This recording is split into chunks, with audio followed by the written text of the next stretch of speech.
Hello मित्रांनो, तर Maharashtra set परीक्षेचा जो पेपर वन प्रिपरेशनसाठी आपण जी सिरीज चालू केली आहे त्यातला हा 6वा भाग आहे आणि या भागात सुद्धा आपण रिसर्च ॲप्टिट्यूडचे प्रश्न बघणार आहोत. तर जसं जसं की आपल्याला माहिती आहे आपली एक्झाम जी आहे ती 27 डिसेंबरला आहे आणि आजपासून जर आपण काउंट केलं तर 20 ते 19 दिवस शिल्लक आहेत. आपल्या एक्झामला चालना देण्यासाठी आपल्या प्रिपरेशनला चालना देण्यासाठी आम्ही पेपर वनची जी आहे तर 40 मॉक टेस्टची सिरीज चालू केली आहे आणि या सिरीज मध्ये जर आजपासून आपण धरले तर तुम्ही रोज जर 2 टेस्ट दिल्या तर एक्झाम पर्यंत तुम्ही टोटल 40 टेस्ट फिनिश करू शकता. 2 किंवा 3 टेस्ट आपण देऊ शकता. त्यापेक्षा जास्त कदाचित देता येणार नाही कारण ते खूपच जास्त होऊन जाईल कारण आपल्याला अनालिसिस पण करावं लागेल. आणखीन या टेस्ट मध्ये काय असेल तर या 40 टेस्ट मध्ये असतील आपल्याला टोटली एका टेस्ट मध्ये 50 प्रश्न असतात आणि टोटल आपले 2000 प्रश्न आम्ही करून घेणार आहोत आणि त्या टेस्ट बरोबर तुम्हाला त्याचं पीडीएफ सोल्युशन आणि आन्सर की सुद्धा भेटेल. आमचं खात्री आहे जर तुम्ही पेपर वन मध्ये आधी काही अभ्यास केला असेल आणि ह्या टेस्ट जर दिल्या तर तुम्हाला 70 पेक्षा जास्त मार्क पडायला काही हरकत नाही.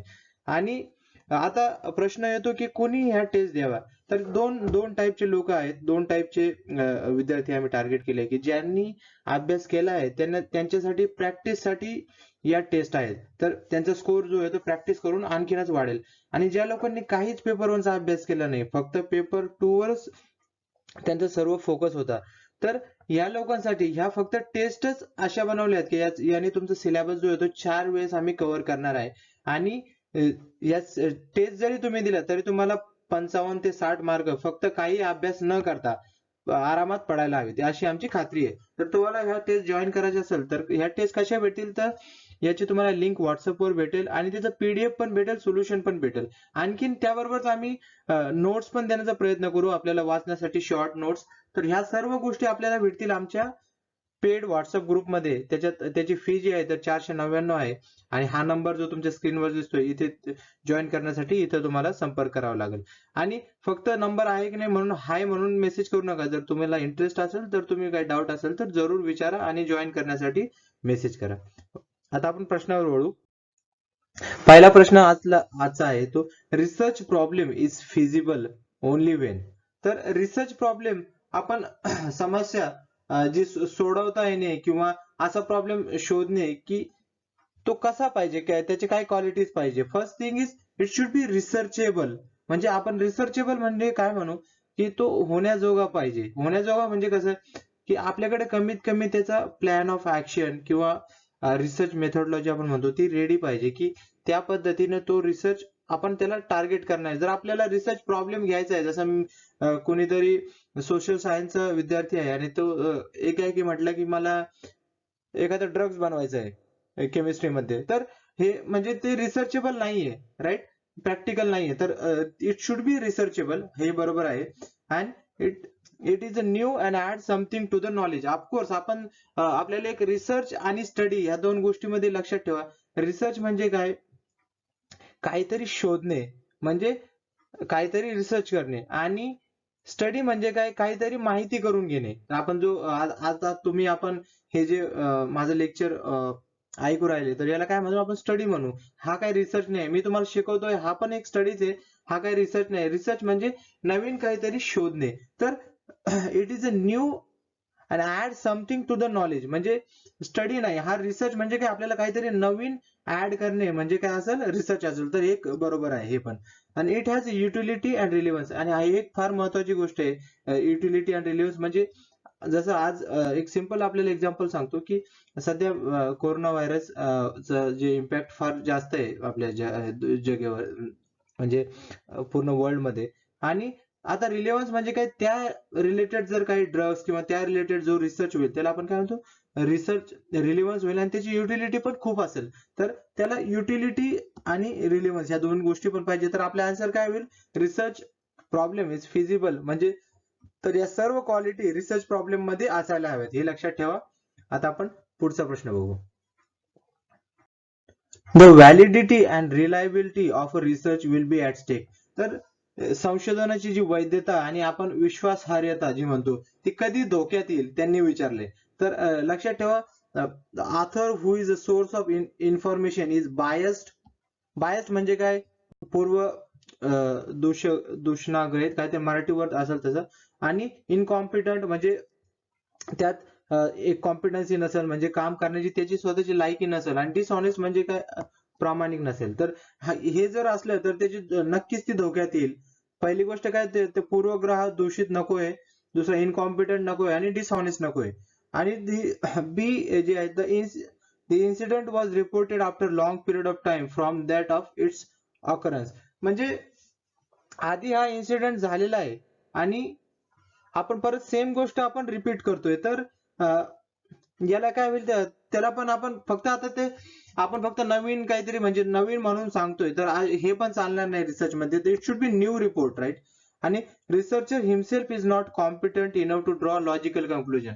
तर हे पण फार बरोबर आहे. जर एक्सपर्ट रिसर्च आणि बिगिनर रिसर्च आपण जर स्वतः लॉजिकल आपल्या जी फाइंडिंग आहे किंवा रिसर्च त्याच्याद्वारे जर व्यवस्थित कन्क्लुजन पण देऊ शकलो नाही, किंवा चुकीचं कन्क्लुजन तरी तरी रिसर्चची जी वैधता आहे किंवा विश्वसनीयता आहे ती धोक्यातच येईल. तरी लक्षात घ्या, ऑल ऑफ दी अबोव हे करेक्ट आन्सर असेल. आता पुढे आपण बघू. Research is based upon. तर मित्रांनो, रिसर्च कधी पण लक्षात ठेवा, आपला तिसरा प्रश्न आहे की रिसर्च हा सायंटिफिक मेथड किंवा सायंटिफिक मेथडनेच केला जातो. हे लक्षात ठेवा. कुठलं research is always based on scientific method. म्हणजे रिसर्च मध्ये दुसरा काही त्याला आपण पर्याय नाहीये त्यात. तर पुढचा प्रश्न आपण बघू. Research should be.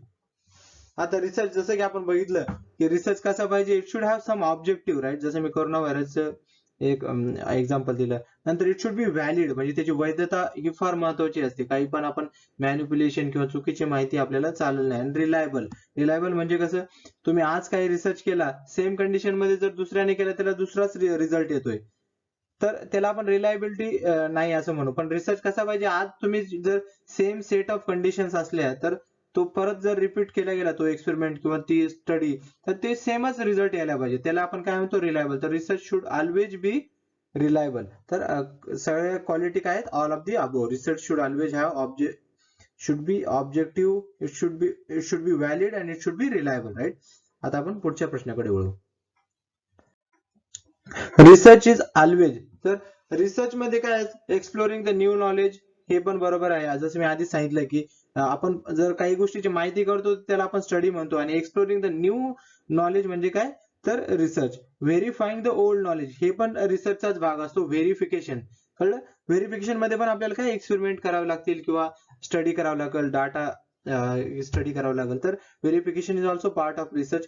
Feeling the gap between the knowledge. तर काही दोन गोष्टी माहिती आहे पण त्यांच्या मधला जो दुवा आपण म्हणतो तो माहिती नाही, तर त्याला पण काय, तो पण एक रिसर्चच आहे. तर करेक्ट आन्सर काय असेल, ऑल ऑफ दी अबोव. आता आपण पुढच्या प्रश्नाकडे वळू.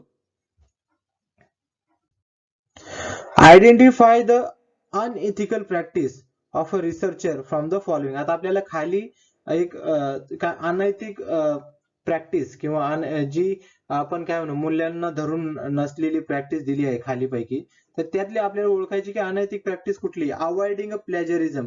तर प्लॅजरिझम म्हणजे आपण काय म्हणतो, तर साहित्य चोरी किंवा असं आपण म्हणता येईल त्याला. तर हे अवॉइड करायला पाहिजे. कुणाचंही आपण मटेरियल घेणं किंवा कुणाचंही काम घेणं आणि त्याला रेफर न करणं म्हणजे काय म्हणतो आपण त्याला, प्लॅजरिझम म्हणतो. अवॉइडिंग अ डुप्लिकेशन. डुप्लिकेशन म्हणजे काय, कोणीतरी एखादं काम केलंय, फक्त तुम्ही थोडस बदल करून ते काम पब्लिश करता, त्याला काय म्हणतात, डुप्लिकेशन. तर ते सुद्धा अवॉइड करायला पाहिजे. तर ह्या चांगल्या अवॉइडिंग अ रिलायबल इन्फॉर्मेशन. आता इथे फार महत्वाचं आहे, रिलायबल इन्फॉर्मेशन. मी आधीच सांगितलं, रिसर्च शुड बी रिलायबल.